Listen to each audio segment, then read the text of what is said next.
Welcome, guys, and thank you for listening to this special Friday edition of the Leadoff, heard here usually every Saturday on the Peak One Sports Network. I'm Ashton. And I'm Tony, and since we are doing a Friday evening edition, we're going to have a cocktail versus the coffee. I keep this family friendly. I'm having a Dr. Pepper. I don't need any, let's just say I play golf today, so I do not need any more drinks today. But we thank you if you are listening right now.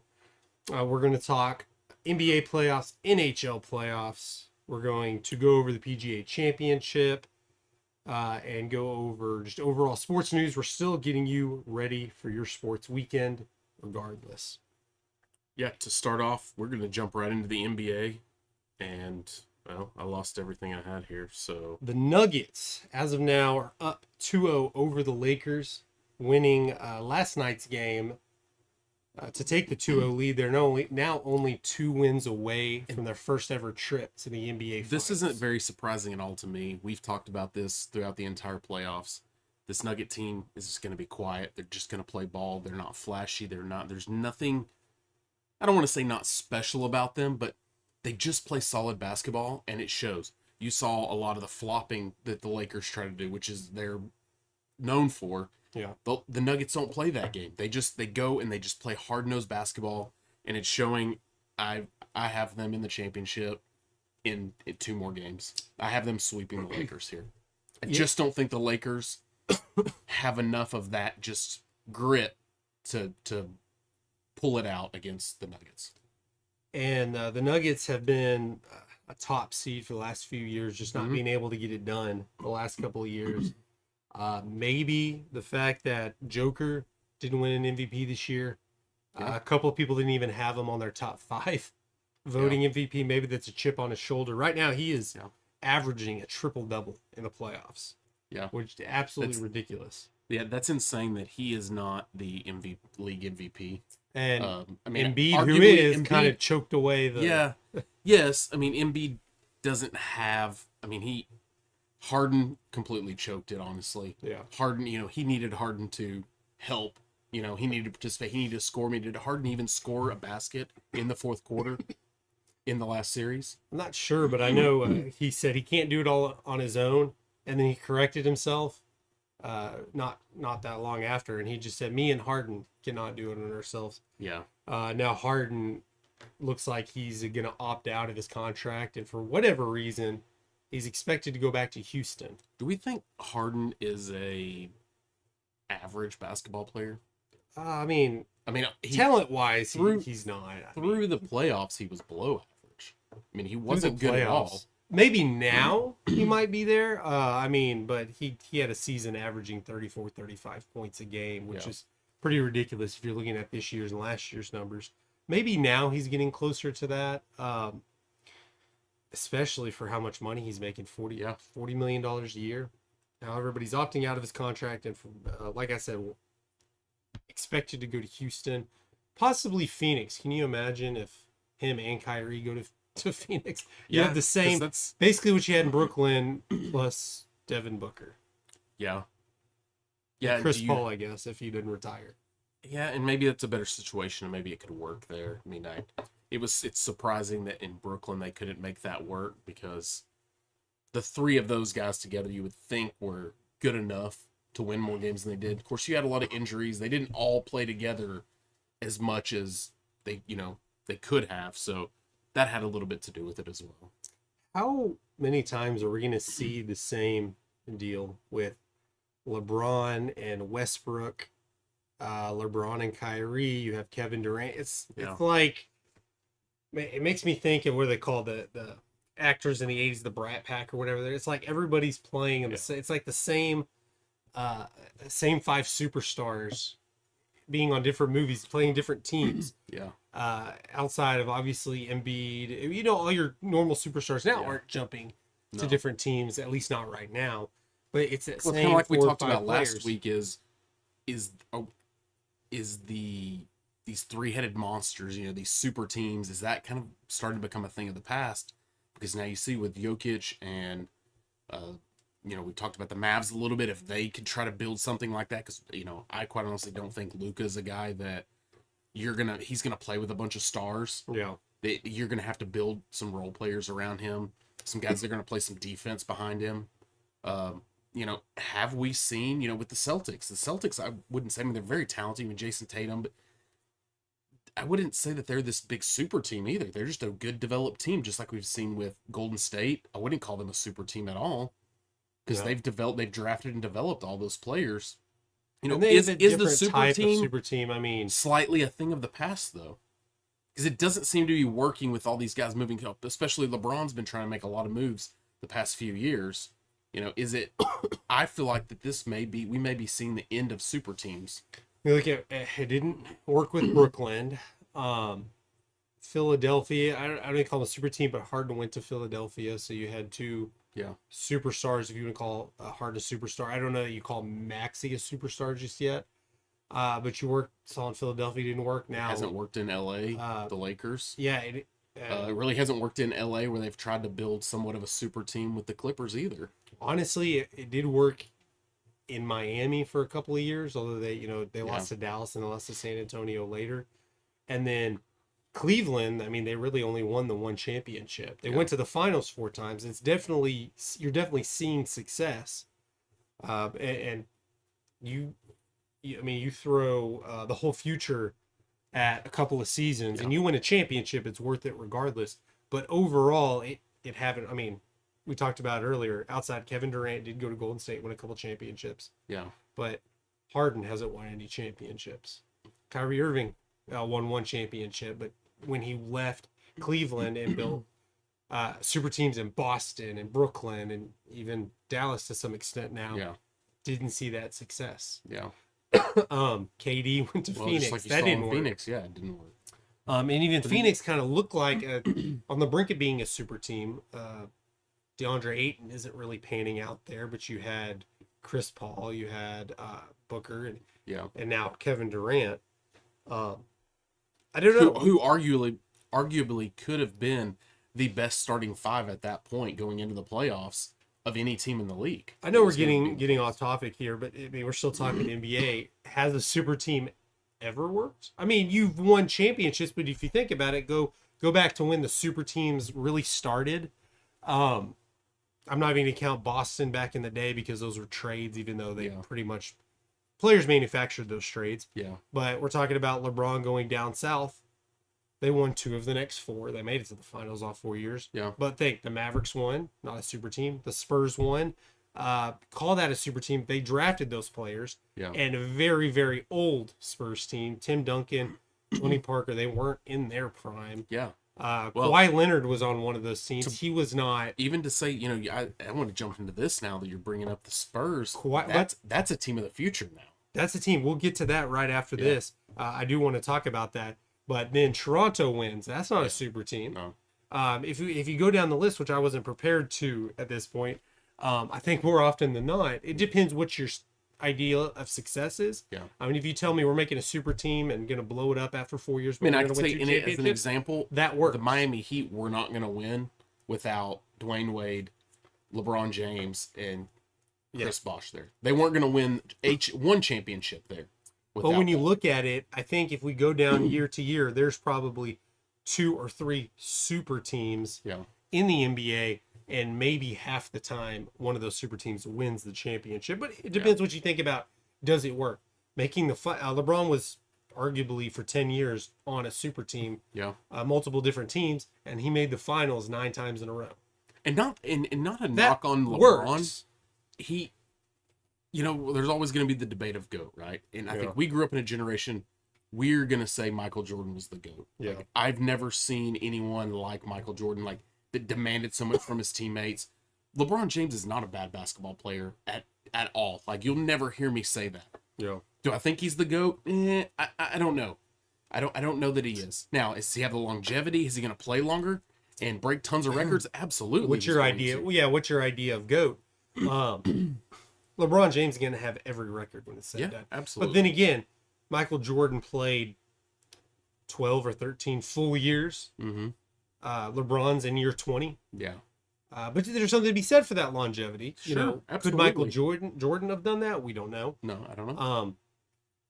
But championships aren't the No. aren't the bar that you're trying to set, because Bill Russell would be the GOAT. I mean, I think you can just even look at this as Look at Wilt Chamberlain's number. But I would someone's going to say, is that's a different era? And I would say exactly. with Michael Jordan, it's so much more than basketball. It was everything off the court. You know, recently I just watched the movie Air that came out about, you know, the Nike deal and Michael Jordan signing with Nike and them giving him this signature shoe. And yeah, all these guys have signature shoes nowadays, but not to the level like Michael Jordan had. And to be the first one to set this precedence of having a signature shoe, getting revenue off of the sales of that shoe and any of your brand. I mean, by far Jordan brand is, I mean, it's a very close second, I think, to Nike. I mean, the Jordan brand alone, aside from Nike, is now built into such a big brand of its own that LeBron's brand, Nike brand, isn't going to ever be at the heights or the level that Michael Jordan's was. Michael Jordan's is not just an athletic sneaker. It's not just an on court. It's an off court. It's a clothing It's brand. your shoe. It's a normal shoe. But even the branding of the clothing and hats and like it's so much more. Sandals. Yeah, it's Jordan absolutely sandals. so much more than what LeBron's brand is. And it's not a knock on LeBron, but Michael Jordan was just a different person with that. LeBron, like you said, there's a lot of people with shoes. Yeah. So there's competition. Before, Jordan was the one, you either had it or you didn't. But now you have Kawhi has shoes, Luka has shoes. Everybody has shoes right now. So there's a bit more competition. We're talking about Nuggets, Lakers game 3 will be tomorrow. Tony's called it. He thinks the Nuggets are going to sweep the Lakers. Going back to Los Angeles, we'll see. Celtics right now, they're down. Hey, and if you have 1-0 predictions, to Miami. leave those down in the comments below. Let's I'm gonna see quote, what your predictions I'm gonna are. quote, you see him back there on his show. I'm going to quote Cole and say, man, we need some haters. Yeah. Everyone's been great. Y'all are nice with all the comments, messages, comments. We like it, but we need some haters. If you disagree with anything we're saying, go ahead. Yeah, if you don't think Let us Nuggets know. in 4, let me hear about it. Celtics are down to the Heat right now, 1-0. They are going to play game 2 tonight. Now, man, since we're talking NBA, let's go ahead and jump into the other night. You can go look at the latest episode of the Sports Page. I dig more deeply into it, but we can talk about the NBA lottery and Wembanyama. I got it halfway through the show. I finally got it right. I knew I was going to get it eventually before the draft, but it took a while. Yeah, a lot of people. I don't really agree or disagree with this point, but a lot of people upset thinking it was rigged, that the Spurs were supposed to get this pick. And I'll say Because of a Frenchman and that too, but well, first of all, they had a 14% chance of getting it, tied for the best. So it's not like a big upset that they got the number 1 pick. It sucks that Detroit, who had the worst who tanked record, it. You had to watch that kind of basketball, and then they got the fifth pick. Yeah, fifth pick. I did mention to be fit to play devil's advocate, if they were hand-picking a team for Wembanyama, San Antonio would work, because it's a small market team that makes the league money. Yeah. It's one of those legendary, I'll even call them a legendary type team. They have the record for most 50 win seasons. They won, 5 championships in the early 2000s. Now they have nothing. They haven't been relevant for a couple of years. But that's a big team in a small market. And they had issues with this back the Zion draft, where New York had the best chance of getting it, and New Orleans got the number 1 pick right after they just lost Anthony Davis. And a lot of people said that's trying to keep basketball in New Orleans. And, that was the league's team for a while. Yeah. And I could see it, I guess. I mean, if I had to handpick a team, it's like San Antonio would probably be the best overall for the league, outside of putting him in Los Angeles or New York. But that obviously wasn't an option. Yeah. But yeah, I think San Antonio surviving in basketball surviving in San Antonio is definitely beneficial to the league. Well, I think San Antonio. I think that's the next the next growing franchise again. They're going to come back with some young players. I don't know how many more years you have Popovich. Yeah, and I think that's good getting him in now to help to be build, molded. because this is such a young team. I think such a team that's going to have a lot of, there's going to be a lot of aspirations. There's going to be a lot of, in a couple of years, I think they're going to be absolutely at least a playoff team, but, possibly even a contender in this, Yeah, and that's a good market too, for a small to mid-sized market, because it's the only thing going on. I mean, tell me if I'm wrong. I believe they have a WNBA team. They used to, anyways. But they don't have an NFL team. They don't have an NHL team. Yeah. It's they don't have a soccer team, so that's a good area for them to be in for basketball rules. And you obviously they've don't kind want of that to been, go away. for quite some time now, they've kind of been off the map, because you say they are a small market team. You don't tend to see them on any national televised games. They're not going to get they're not going to get the free agents. They have to No. build through the draft for the Yeah. most part, similar to Dallas. Yeah, and they're not going to get the attention from the national, the national notoriety, because they're not going to be on national games unless they make the playoffs, unless they have contending teams. That's the only way you're really going to get to see them. And obviously, talking about Wembanyama being very, very hyped, very highly hyped. I don't know about overhyped. Talking about being the best prospects since LeBron James. It's a lot of pressure to be held on you, but when you see a 7'3" player who can handle the ball, who can play defense, who can dunk, who can shoot, I mean, he's got everything. That's like your create a player on a video game. Is you're gonna make him as tall as he can get. I think I would make him a little bigger, but Yeah, he's he's a little thin. He's going to need to put some daunting, weight yeah. on, but you get with Chet Holmgren, kind of the same look. Obviously, he's not as tall. You just hope there's no injury concern there.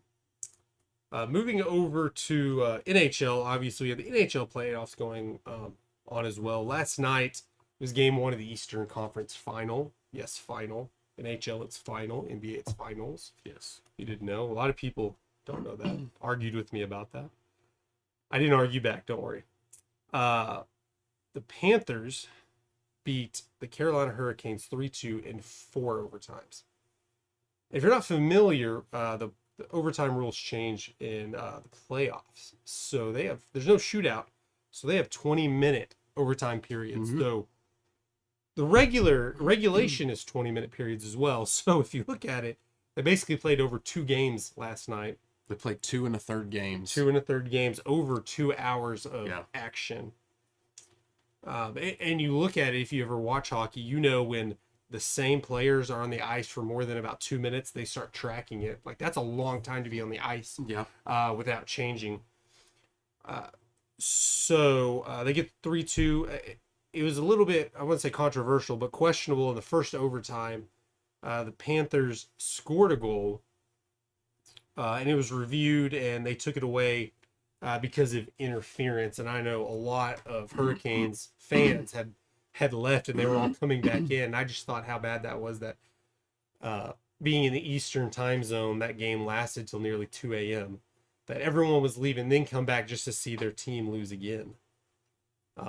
Game 2's tomorrow, and I want to say the Western Conference Final was going to be a more exciting series. Or if you're, well, but let me preface that the game is tomorrow, or if you're watching us in our normal time on Friday morning with your cup of coffee, that'll be tonight. Saturday Saturday, morning. Saturday night is what we're talking about. This game will be. Yes. We are live though. But that Florida Carolina series has gotten off to a really good start. Yeah. 4 overtimes, you can't ask for it to be more exciting than that. But I think the Stars and the Golden Knights are a little more evenly matched, and I think that's going to be a great series. Yeah. The Stars in their 4 meetings have 3 wins and an overtime win, I believe. Yeah, I don't think they've lost to the Golden Knights this season, so a really good matchup for the Stars, but I think it's going to be a good series. Yeah, it should be a tight match, we would expect. And I've got the Stars in this one, pulling it out, but I think this might be one of the best series we've seen this year, even with the Panthers and Hurricanes, the way that series we think is gonna go. I still think the Stars and Golden Knights, that's gonna be a really nice series to watch. They actually start tonight, and actually they've already started, so I'm sure. I don't know. I haven't got alerted. they're playing now. They should be playing now. Here's a hater warning alert. Here's something that I'm not 100% sure on, so y'all go back and check and let me know if I'm wrong. The Golden Knights have been around for 8 seasons, I think, maybe 9 seasons. This is their 6th conference final. Wow. And their first. That's their day, and of course they had made it to the Stanley Cup final their first season. Yeah. That's turning into a hockey. That's an insane stat, and yeah, that and how ironic is that in the middle of the desert is becoming a hockey town. I just want to think if they can keep, not keep this pace up, but just a resemblance of this. But I guess this pace in 20 years is. I mean, how legendary. Once you start getting the next generation into it, and then look at the expansion team as well, the Kraken, how quick they were successful. The expansion draft is a little different in the NHL. You're only allowed to. Again, haters, tell me if I'm wrong. I think you can only protect 7 players on everybody on their roster. Gives you an opportunity, and then everybody else really build a competitive optioned team to the draft. Yeah, there's a that gives you a little more competition. But yeah, we've mentioned plenty of times that everybody in the finals and the Final Four, all Southern teams. Yeah. In Vegas, if you count that as a Southern team, but all warm climate. Yeah. Dallas, Carolina, and Florida. And I'm sure ratings-wise, the NHL, I don't know how that works. I mean, of course you'd rather have more ratings. You'd rather have Boston, New York. Yeah. But Detroit. But this helps overall the league. So I don't know that the league is. No, I absolutely think that helps the growth of the NHL, which of the major sports is probably the lowest on the totem pole of the major sports in the U.S. So I think this absolutely helps their ratings when you can start getting a mix in of these Southern teams and start building some pride in the Floridas and Texas and Nevadas, where you have these states that can actually follow hockey outside of your Detroit and your New York and Boston. Look at speaking, which is ironic, talking about this desert town becoming a hockey town.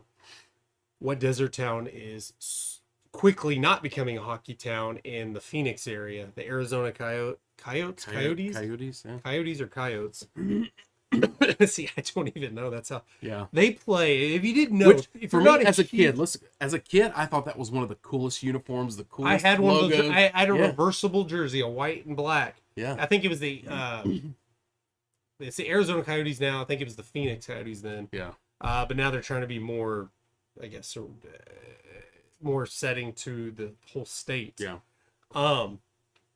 They just were denied, I think in Tempe is where they play, or that's where their this $1 billion arena was proposed. They were told no, the city will not pay for their arena. They're not going to build the arena. So for casual hockey fans, if you don't know, they play in a 5,000 seat arena. A lot of high school we're in Texas. Clearly, there's a lot of high school stadiums bigger than that. More than 5,000. I mean, it is football. But there are small high school teams around the country that have bigger arenas than that. I want to say a high school basketball gym, in most cases, might have 5,000 seats. Yeah. A professional hockey team plays at Mullet Arena, and that seats 5,000. And they already said they're not relocating just yet. They're going to play the 2023-24 season there in that arena, in front of, assuming they sell out, 5,000 fans. I think they might move to Houston. Well, and then you had today, or was it yesterday, that Patrick Mahomes tweeted the Kansas City Coyotes. Yeah, I know. Salt Lake City was kind of mentioned around there. Houston's definitely been mentioned. Salt Lake City seems like, and you could keep the Coyote name. I think that would be a good move for them. The Salt Lake City Coyotes. It doesn't even matter if you keep the Coyote name. They kept the Jazz name, and that doesn't make any sense. Well, yeah, but I think that really fits there. I think that's a good landing spot. It would work, for them, and it actually. seems like they might. I mean, the climate, is hockey big in Utah? I'm not sure. Yeah, It's definitely bigger. I mean, it's not big in Dallas, and Dallas Yeah. is supports a hockey team. But are there rumors of them moving to Houston? A couple of people have mentioned. I think Houston and Salt Lake City, and haters correct me if I'm wrong. I'm not sure. Or go ahead and put it. I don't even remember. There were 2 more cities. That's what we're gonna start calling our followers. We're Or gonna be the haters. Haters correct me. You know who you are. I'm just baiting you. Come on. Now, yeah, those are all viable options. Kansas City Kansas is City not, would be an odd one. It would be, and it's not. It's not rumored. Patrick Mahomes just said that, but yeah, Missouri's not a big hockey state, and they already have St. Louis. Yeah. I don't know. Where would y'all like a hockey team? They're already talking about expanding it to 36 teams. So Houston's getting a team one way or the other. Yeah. It's the biggest city I think I really in the US really without a like hockey the town, Utah. without- I really like to see Utah with a team. And I think Atlanta wants their team back. I know it's funny. They're talking about Hartford. Hartford wants their team back. That was who was Where did Hartford move to? I think that might be Carolina. I know Arizona was the Winnipeg Jets. Now Winnipeg got their team back. Obviously Dallas was Minnesota North Stars. I'll look into that. Remind me. Let me know who those are. Hartford was a big hockey town, and then they moved to southern or western state. Moving on past the NHL, we got the PGA Championship at Oak Hill in Rochester, New York. Just a quick update. We still have 2 rounds to go, but Scotty Scheffler is tied with Corey Connors, yeah, Type first. Corey Connors and Victor Hovland at 5 under. Bryson DeChambeau 4 under, going even today. Some notables: Brooks Koepka is tied for 6 at 2 under. Dustin Johnson is 1 over. He was 4 over for the day, so he dropped out of there. Phil Mickelson, Jordan Spieth, both are 5 over. And defending champ Jason Day missed the cut today. He was 8 over for the tournament. That's tied for 98th. Yeah, top 70. Again, we're not huge golf fans, more casual fans. Top 70 make it. Is that in every tournament? No. The top no, 70? it's not. It's different for every. I know there's different sanctions because PGA's not every tournament's not a PGA tournament, and the rules change. So it's the PGA Championship is 70. The U.S. Open is a 60 player cut. And the Masters is the smallest with a 50. I know last year the Byron Nelson, I don't know how many were making the cut. I guess because it was a PGA event. It was like -2 was the cut line. Yeah. Or it was really close to that. Here it's, I believe Phil Mickelson, Jordan Spieth made the cut at 5 over. They were close. Yeah, I don't have where the cut line's at right now. But, oh, here we go. I've got it. So, yeah, down to 5 over made the cut. So Mickelson just barely made the cut at 5 over. 6 over did not make the cut. If you have, we talk about golf and hockey. As you can see, we're more football, basketball experts. But we try to include all of that. But hey, if you're not, if you don't follow every sport, you might need help. Maybe you're a degenerate gambler. You just like to play a little bit. Go to betalytics.com. The Betalytics dashboards allow you to quickly identify the top graded best bets and hottest trends. Like I said, go to betalytics.com to start betting smarter today. Well, let's jump right into the thread for this week. This Friday edition of the thread brought to you by Apogee Graphics. And we're going to start with, we're going to get 18 through 16. And here's our 18 picks. And I'm already seeing yours. And I'm not even sure I've ever seen this. I have it. In this series where we're picking the best uniforms for each franchise and then ranking them. My rule, I don't know how you do your rules. I was picking a uniform. I think your rule was if it was sleeveless, it was in.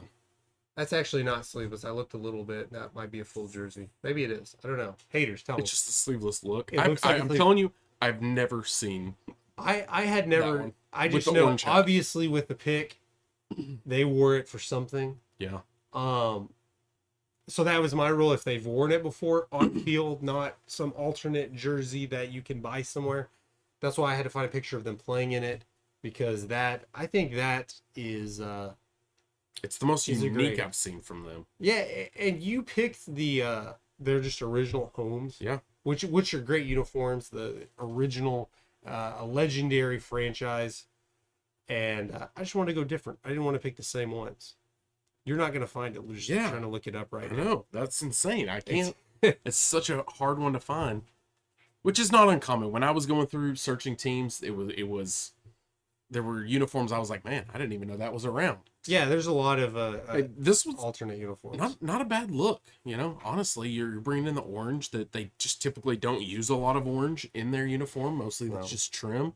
Mm-hmm. It's not a bad look.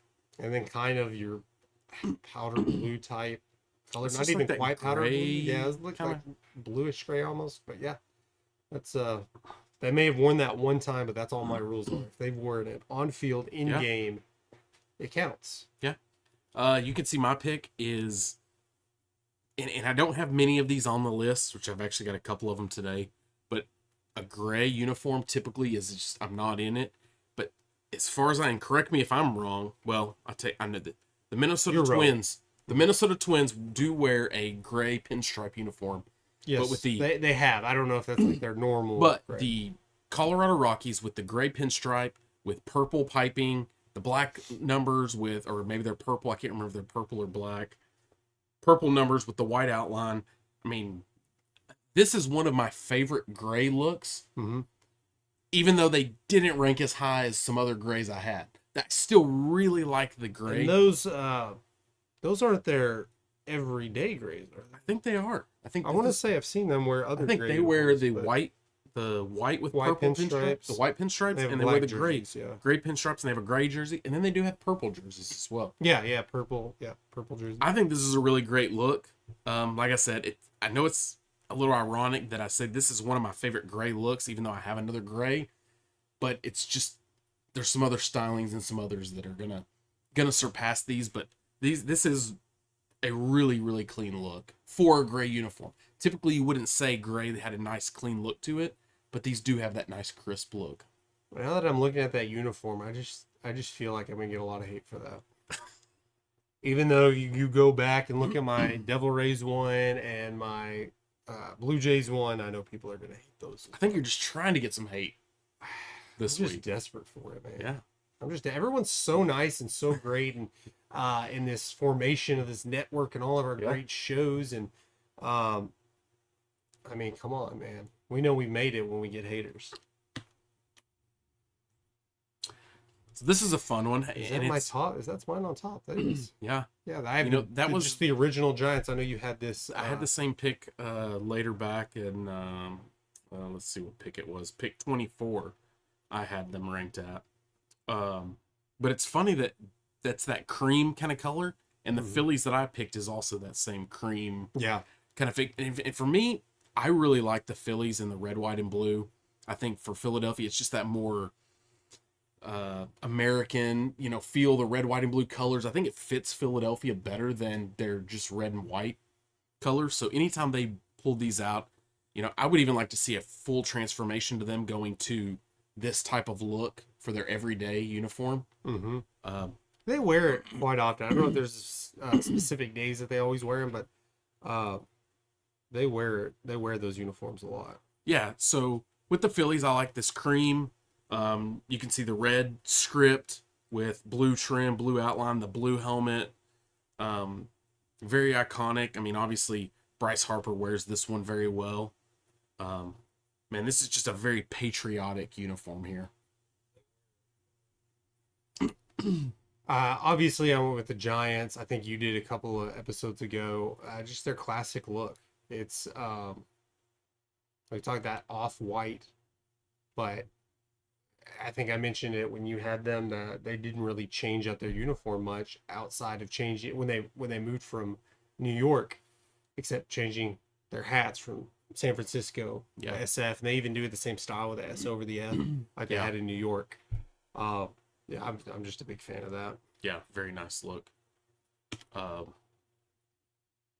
This is my San Diego pick. I'm not sure how long they went with this look.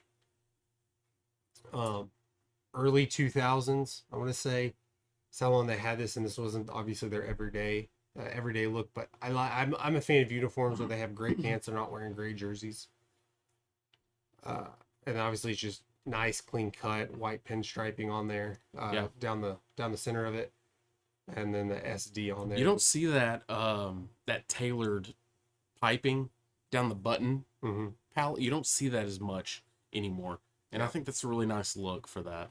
It's more of a classic look you see with Yankees, Mets. Well, not even the Mets because they have it across, but just you're like I mentioned with San Francisco, you just have the two. When you have a city with two names, you just put the S and D over the NY, the SF, whatever. Yeah, it's just kind of a classic look.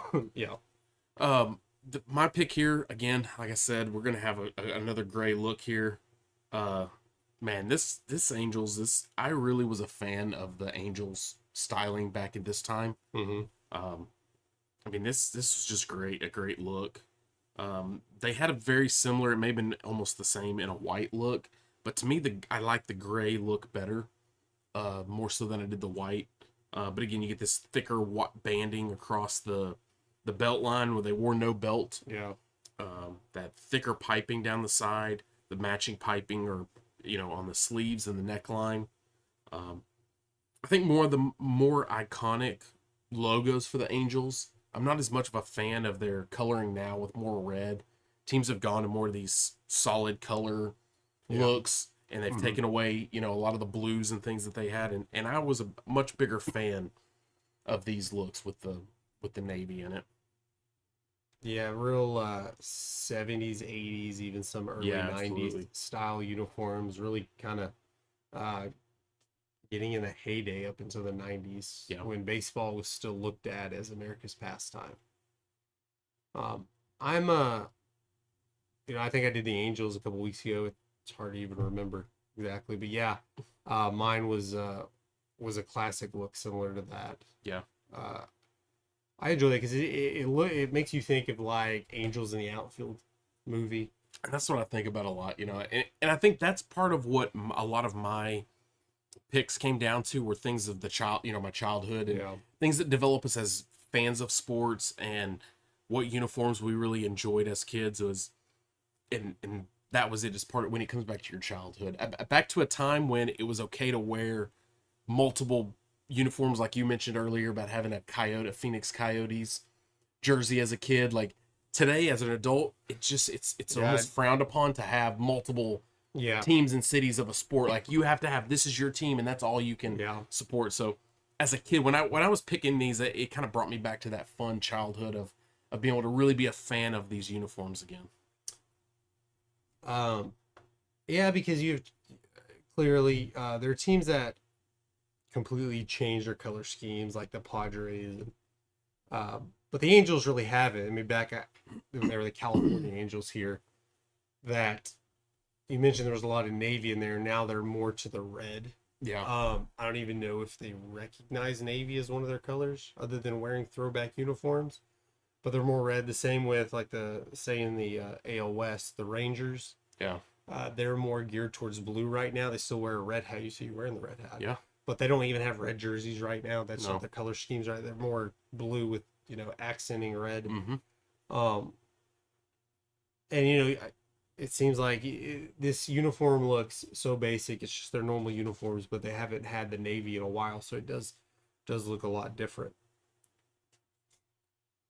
So next week, we're going to talk more playoffs. We'll have our next three.